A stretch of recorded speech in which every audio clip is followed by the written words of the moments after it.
Jeff Mercer will take your questions.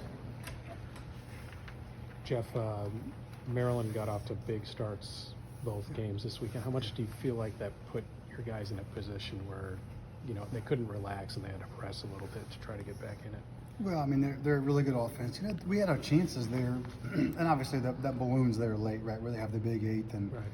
and so you're in a 6-1 game in the middle of the ball game. We had first and second, nobody out in the second inning, kind of same thing as yesterday. And we had bases loaded. No, it was bases loaded and 2 outs, but it's still you're in the game. You have a fighting chance as you compete your way through it. So. Yeah, it does. It puts you a little bit behind the 8 ball, but the reality is we had offensive opportunities last night and offensive opportunities today to be able to push a few across and keep the game in a situation where you feel better about it, and then kind of make your decisions with the bullpen there down the stretch late. But no, it does. I mean, they're playing really, really well, and their offense is good. I mean, it's really good. It's been good. It's going to be good, and they're also. They're good and they're playing as well as they can play. So you put those two things together, and yeah, you're right. It does put you a little behind it, and their guy threw really well today. So you're navigating them being really good offensively on an offensive day with the wind blowing out a little bit, and then their guy has maybe his best performance as well. So it's just they're a really good team playing really, really well, and you're trying to navigate that the best that you can. But yeah, I agree. You may press a little bit, although I thought we competed well. It wasn't that guys weren't engaged. I thought last night we didn't have great body language and we weren't as engaged as we need to be. A little bit of like frustration early on, but I didn't sense that as much today as much as like we just kind of got beat. You talked about the hitting, but at the same time, you've mentioned the struggles against the pitching. People have stayed in the game against Maryland because McCoy, as you said, he's talented, but he's been hit hard by everybody else. Yeah. Dean has been hit hard at times. You guys have struggled. What's been the difference? You're not cashing in runs, but what's the difference? Why are you struggling at the plate against them when other teams in the Big Ten so far haven't? Sure. I mean, he was low to mid-90s today. I mean, he was throwing, that was his highest velocity of the season. So, I mean, it happens oftentimes when it's, 70 or 75 and sunny and guys feel good. And, a lot of times, especially, through this spring has been a cold spring. So, I mean, when you're playing and it's a little bit different when you're playing in 75 degrees or so and guys are able to get loose. And I don't know. I mean, he was 92, 90, 94, maybe a 95. And I mean, it's just, he was really good. And then as the velo dropped, then it started to sink a little bit more. And then you have to make almost like 2 different profiles in the fastball. And we were on top of it a ton. And Dean didn't throw last week, and so had some forearm tightness, so he didn't throw. So he has essentially 2 weeks off, and so he was really good. I mean, they were good, and sometimes, as unfortunate as it sounds, and as simplistic as it sounds, sometimes they're just really good, and you have to kind of take it and move on. And so I don't. He was. I would like to see us be able to make an adjustment to the sinker better. A lot of like weak contact on top of the ball, but I'm not the one in the batter's box trying to face a 95-mile-an-hour two-seamer. So, it's a great question. I would say probably they were a tick up. Their stuff was good, and the reality is like they're the defending champs for a reason. They've been in the position before. They understand what it's like. They know what it's like, and so they've done a really good job of capitalizing on their opportunities, and they've played really well, and they've thrown really well. And so he was good today, and we had moments, like I said, we had first and second and nobody out, double play ball, and then we had bases loaded there with an opportunity to maybe push a couple across and keep it a tighter game, and we weren't able to do it. So no excuses, they just beat us. You guys didn't name a starter going into this series for tomorrow, but now with the way that things have kind of shaken out, how do you see tomorrow? I would say, I haven't talked to Dustin yet. I would say probably Kraft. I said we probably would start him tomorrow.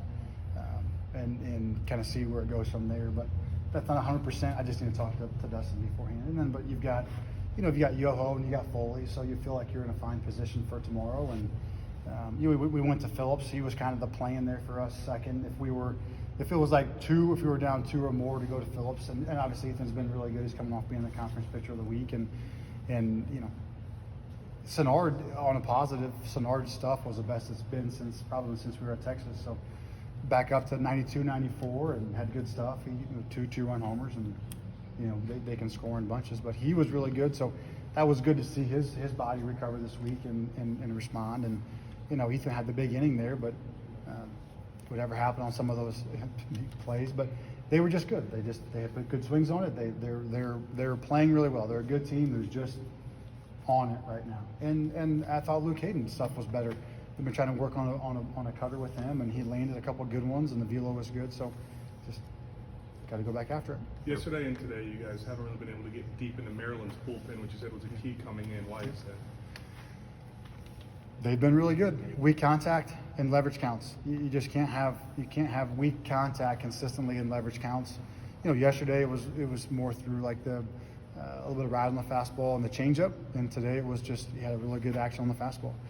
And so you put those things together, and you have weak contact and leverage counts, and you never sting a guy in those moments when you have a chance to do it. Again, first and second and 2 out, or first, second, nobody out, and you push one across, and you don't finish the inning, or you have bases loaded and we don't finish it, or guys on base, right, and we don't finish those innings. So when you have those guys that are having a good day, you either have to have instant offense or you have to keep stringing it together, and we didn't have either one of those things where we weren't able to string it together consistently, and we didn't have instant offense, and so you look up and you don't score many runs. There were 16 groundouts from McCoy with pitching. What did you see or overhear from players in trying to make an adjustment? Well, he did a good job of getting into lefties, and so he's throwing hard. Right? He's throwing hard, and he's landing this two-seam into lefties, and so he got weak contact there. And it wasn't as sinking as much as it was running early. And then once the velo kind of settled in like 90 to 92, then it sank more than it ran. And so now you have a different profile. And that's kind of the question you ask guys. And, I hit. So I try really hard to remember what it was like to have a bat in my hands. And so you try to ask questions and not be judgmental of what's going on. And that was kind of the sentiment. Was like, early it was more side-to-side action with, it was 92, 94, and 95. And then later on it was more sink. And so now you have just a continuation of that. So you're right. Weak contact on top. And so as a coach, you're kind of stuck in between where he's going to run it a little bit.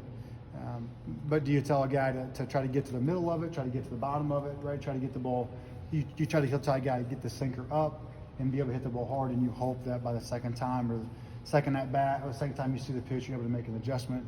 And you can't, because the same thing that allows you to have success being on the top half of a four seam is going to be to the detriment of a sinker, right? So if you tell a guy to get underneath it, and all of a sudden he changes the swing, like you're just kind of a little bit, and you have to trust the guy to be able to try to make a mid at bat or a visual adjustment kind of through the course of seeing it, and we just weren't able to string it together and do that. So you're right, 100%. How do you anticipate the challenge of going up against Savakul tomorrow? It'll be the opposite-handed, similar profile where he'll sink it the other way until he gets changed up, and we'll have to pull it up, and we'll have to try to get to the middle of the ball, and hopefully he's not 92 to 95 and having like a career day. So we'll just have to compete. You have to compete, and you have to hope you can get him up and hit him hard and be better in leverage counts and be better with guys in scoring position. The long ball has been kind of a big part of Maryland's offense this weekend. I know that's kind of what they do, but is it just simply just them hitting the ball out of the park, or is it just maybe some guys missing a few spots? I would say both. I mean, if you're gonna get Shaw, you got to get him in, and he knows it, and you know it, and everyone knows it. And if you can get it in, you can usually be okay. But if you miss over the middle, he's going to hammer it, and he's done that a couple of times where he's just having a really good weekend. And the same thing with the rest of those guys. If the Petrus kid, like you try to throw a cutter up and in, and it's still a good pitch. Profile-wise, a good pitch. It's 91, and it's just like a cutter down, right? And he homers it, right? You're going to have. You're just going to have that. Where they're good. They're good, and they're playing really well. And if you don't hit your spots and you don't execute, and again, for those young guys, it's just you got to go through it. You got to learn it, and you got to have power stuff. If you want to beat power, you got to have power stuff, and especially when they're playing really well. And you got to get in, you got to get up, and you got to land your two-strike pitches. And I mean, they're playing great. I know that sounds cliche, but it's like they just are. They're playing great. They're really good. They're talented. They're offensive, and they're putting it together at the right time for themselves. And sometimes it's not as much what you're not doing, but what they are doing, and they're doing it. What's the message to a younger team when maybe the calls aren't going away from the umpires, and with maybe Ethan maybe got discouraged a little bit? Kind of what's the message to a young group when that happens? I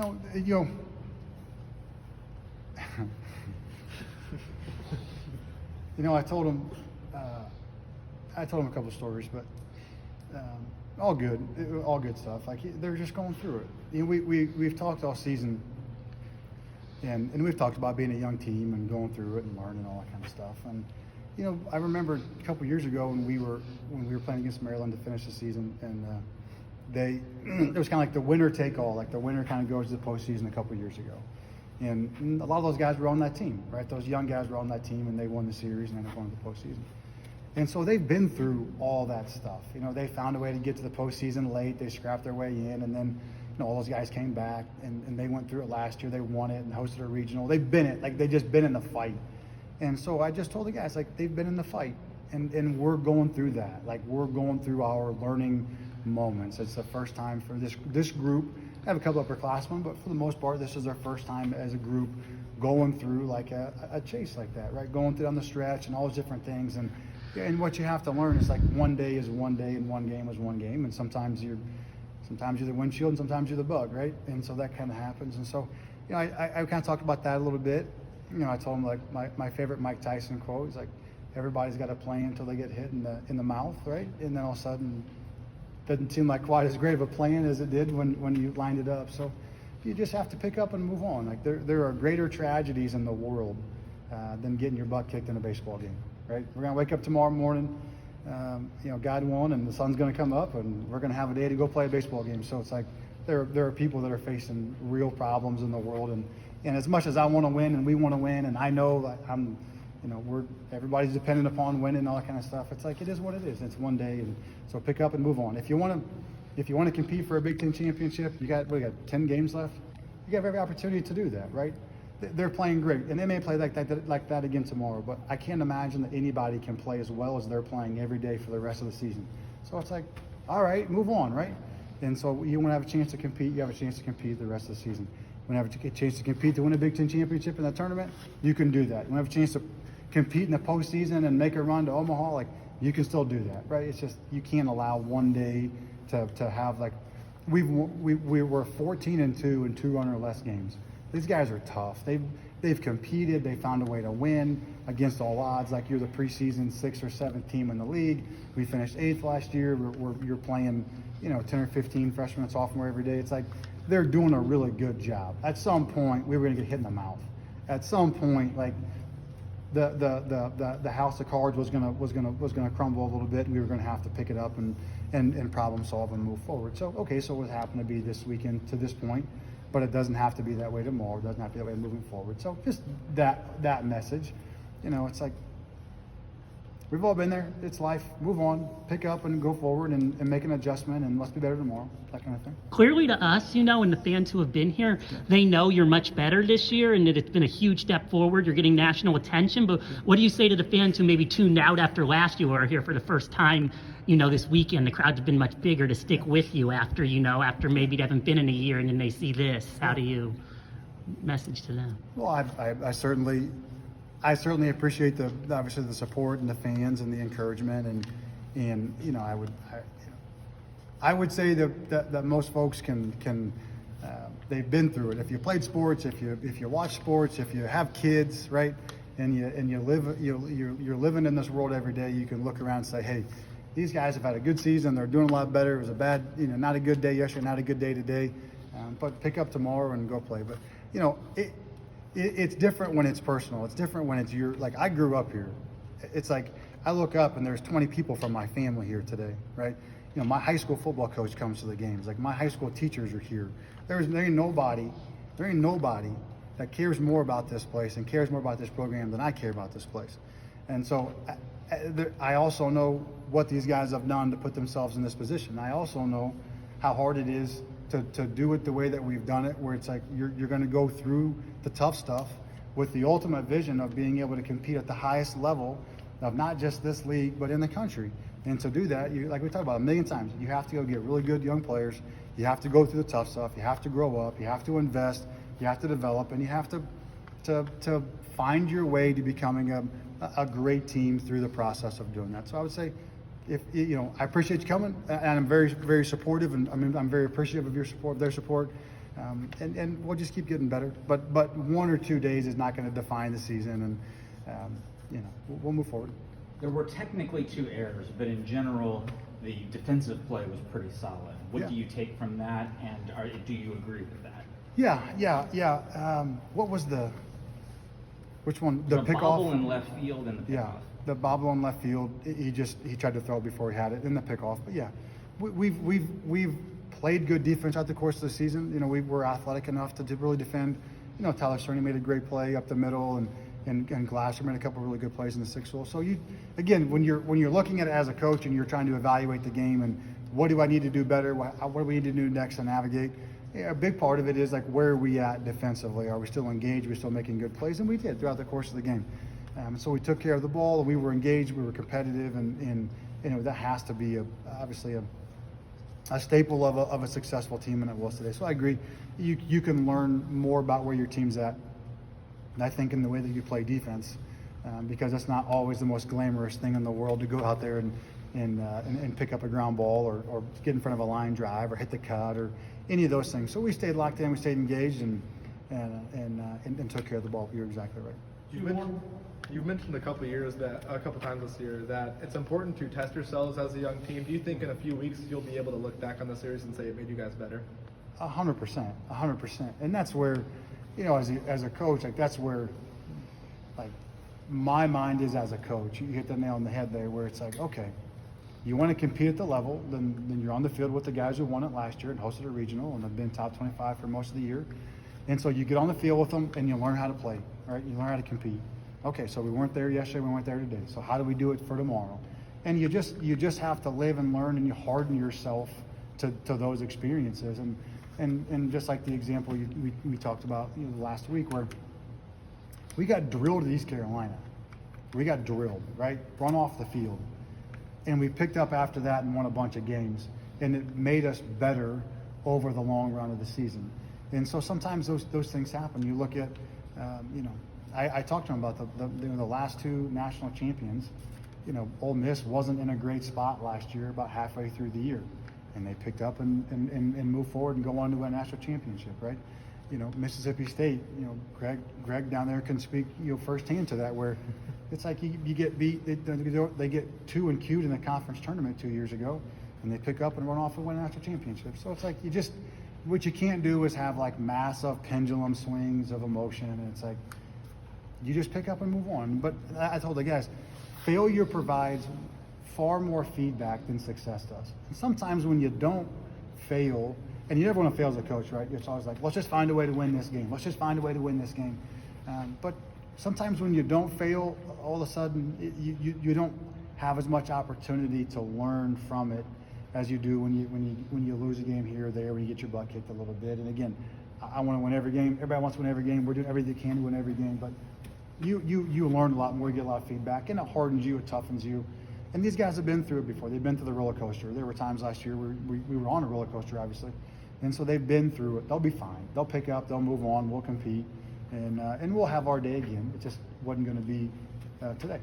The last few Sundays have been to kind of win a series. Now tomorrow is to avoid a sweep. Yeah. Where do you strike the balance of trying to find the magnitude of what tomorrow's game means?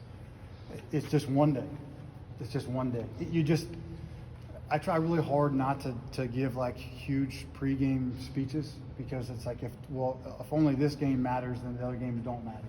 It's like, it's one day. It's just one game. It's the same game as we've played, you know, I don't know, 45 other times this year, and you just go play. And the thing about it with baseball is, like, baseball is an everyday sport. It's just every single day, you just pick up and play, pick up and play, pick up and play. And so you just, like, we'll be back here again early tomorrow morning. It'll be a quick turnaround, and so it just, I know that sounds, I'm trying to give you more than the cliche answer, but it's like, if like, hey guys, like, this game means more, this game means more, it's like they all actually mean the exact same, right? They all mean the exact same. Like, tomorrow's game statistically isn't of any more or any less value than next Sunday's game. It's all the same. And I think that was one thing that when I played for Rob Cooper at Penn State, and he was at Rice State at the time, but he was always really good about that. And I played at a previous school where it was like, today's the most, you know, it was like a, you know, really emotional. It was like, today is like, we have to win this game or else. And it's like, or else what? Like, the sky is going to fall in, and like, we're all going to be pulled into a vortex. Like, I don't know. So it's like, Today's today's game, and Rob did a really good job, and that really helped me because I know you're probably shocked to learn that I was pretty tight wound and high strung as a younger person. So it really helped me to kind of like take a deep breath and realize like the Earth is not going to stop spinning on its axis based on what happened today, and it's not going to stop spinning on its axis what happens tomorrow. You're just going to pick up and move forward. And now obviously we want to compete, we want to be tough, and we want to get better, and all those kind of things. But I don't know. I just don't make too big of a deal about any one particular day. And there's just so much. There's so much baseball left to be played. Great. Thanks, Coach. Awesome. Thanks, guys. Have a good day. Thank you.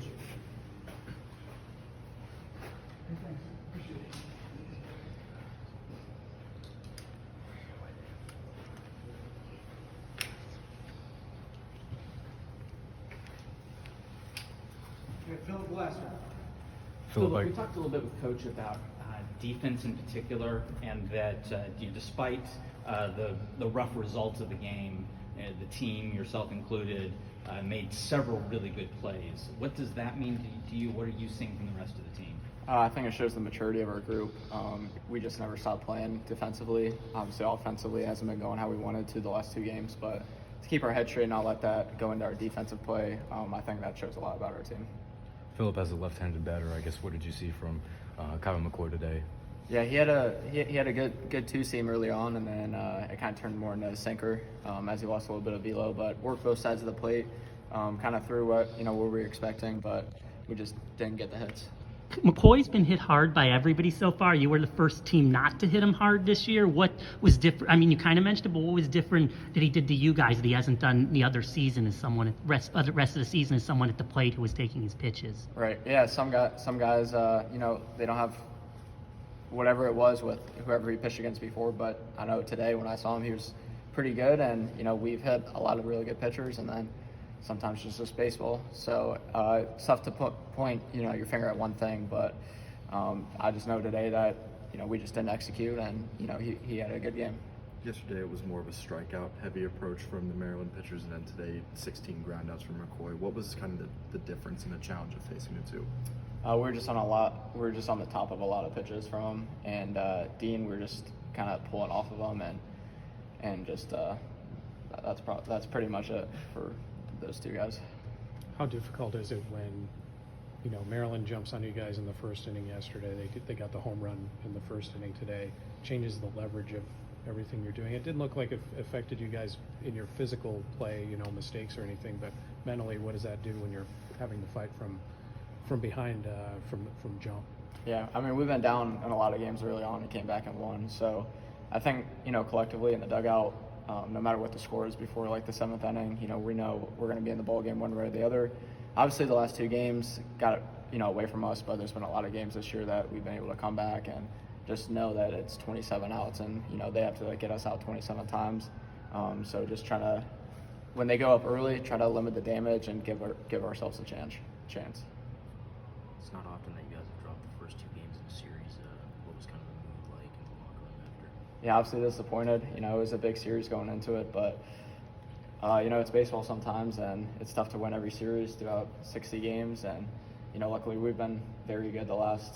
I don't know when the last time we lost a series was, but it happens. But the biggest thing is we got 10 more Big Ten games, and how many more other games left. So can't let it carry over. Can't let this game beat us twice for tomorrow, and just got to wake up tomorrow and just take it one game at a time. You guys have been one of the conference's best offenses as a whole. Do you guys feel like maybe you're due for a breakout tomorrow?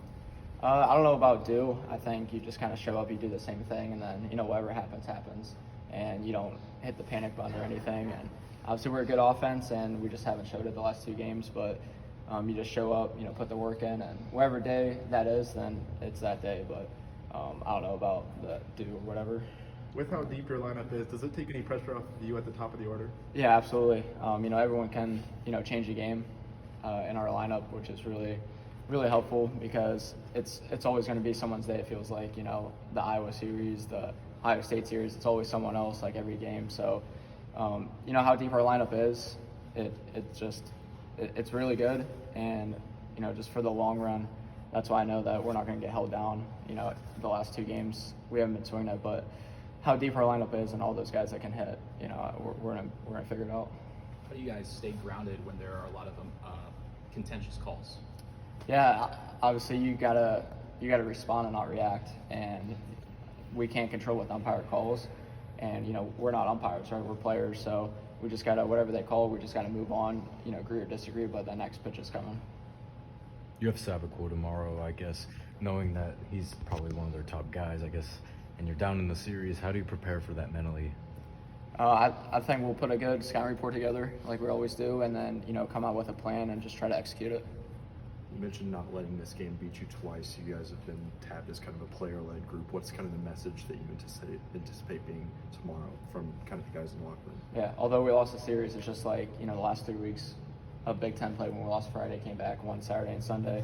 It's just, obviously be upset about it tonight, but, tomorrow it's always a good attitude, and, you never know which game it's going to be the game that, the team really, really clicks, and that's where you go. So that's why you always just got to show up.